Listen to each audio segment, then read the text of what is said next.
Steven Dime of Flowers for Dreams just told us that he has a few open positions, but he just said that rather than looking for the position, he always looks for the people.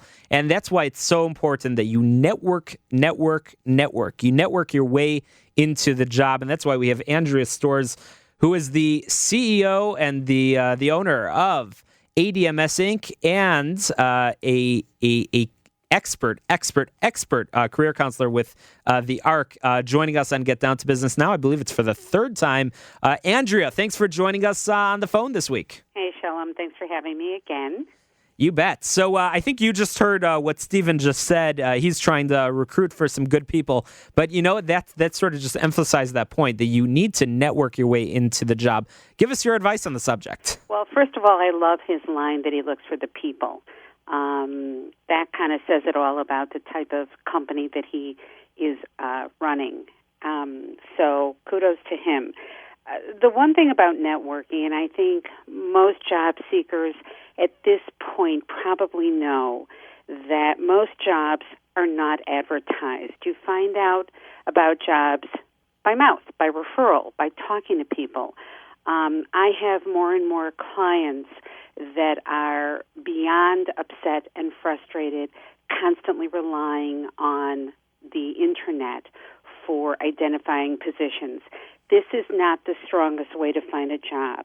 The truth is, most people have a list of contacts that they can network with. A lot of people are very uncomfortable with the concept of networking because I don't think that it's really well understood. A lot of people feel that they would be considered annoying or pushy or arrogant when they network. Well, the thing is, you have to know how to network.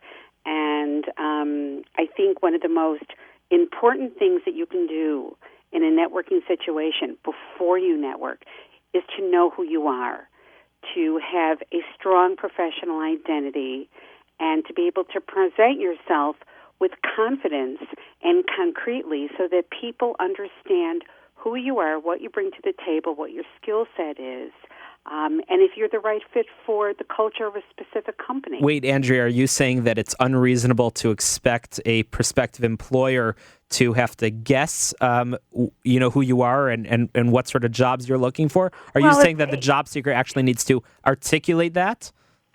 It's not that it's unfair. It's insane to go after a job without knowing what you're going after and why.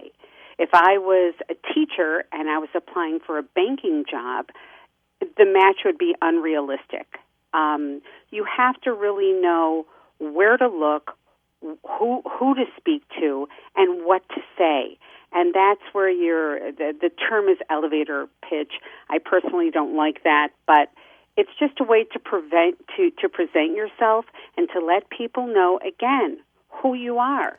If you talk to the wrong people, it's ridiculous. And by the way, networking is not so much about getting a job immediately. Networking is all about the development of relationships. It's all relationships. It's all about talking to as many people as possible. And we all need to network, even those of us that are fortunate enough to be employed, that might own a business, that might work for a business. We all need to network, and it's so important. Andrea, you help a lot of clients. I've gotten to know some of the clients that you've worked with, and you've given advice about where to network. What sort of information, what sort of resources would you recommend?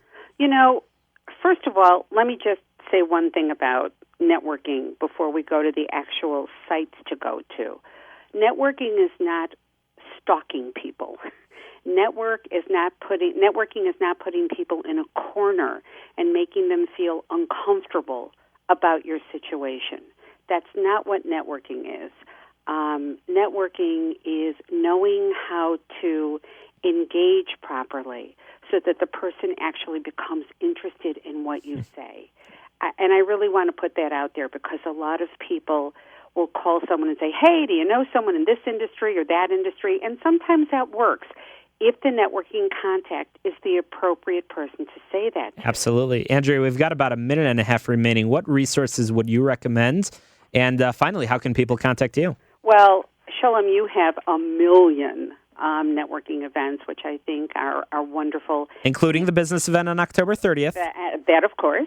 And you have a broad spectrum. I think the best thing that people can do is to go online and find networking events that are about what they do. To go to just any networking event is kind of a waste of time.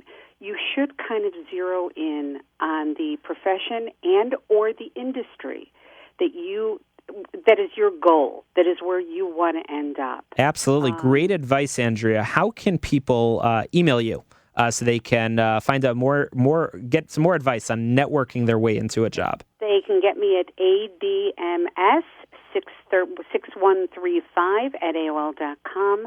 They can also call me at 847-917-4141. And Andrea is a frequent guest on Get Down to Business, so you'll be hearing a lot more advice from her.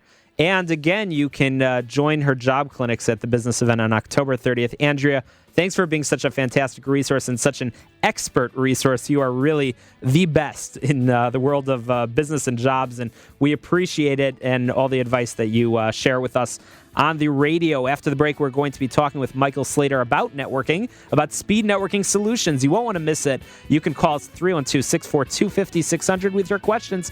Stick on this station for more information.